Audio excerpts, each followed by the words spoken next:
Hi అండి, welcome to my channel.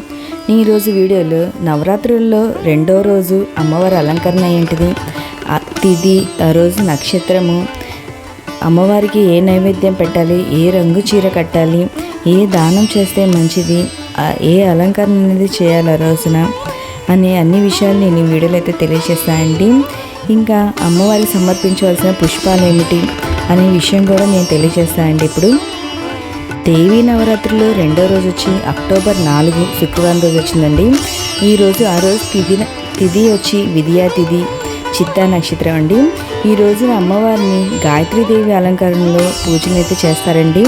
ఈరోజు అమ్మవారికి నారింజ రంగు చీరనైతే కడతారండి. ఇంకా ఈరోజు అమ్మవారికి తామర పూలతో పూజ అనేది చేస్తే చాలా మంచిదండి. ఇంకా నైవేద్యంగా నిమ్మకాయ పులిహార అనేది నైవేద్యంగా సమర్పించాలి. ఈ రోజున అమ్మవారికి పూజించిన వాళ్ళకి తేజస్సు పెంపొందుతుందండి. ఇంకా ఈ రోజున మనం ఎర్రటి గాజులు అనేవి దానం అనేది చేస్తే చాలా మంచిదండి. ఓకే అండి, థ్యాంక్ యూ ఫర్ వాచింగ్.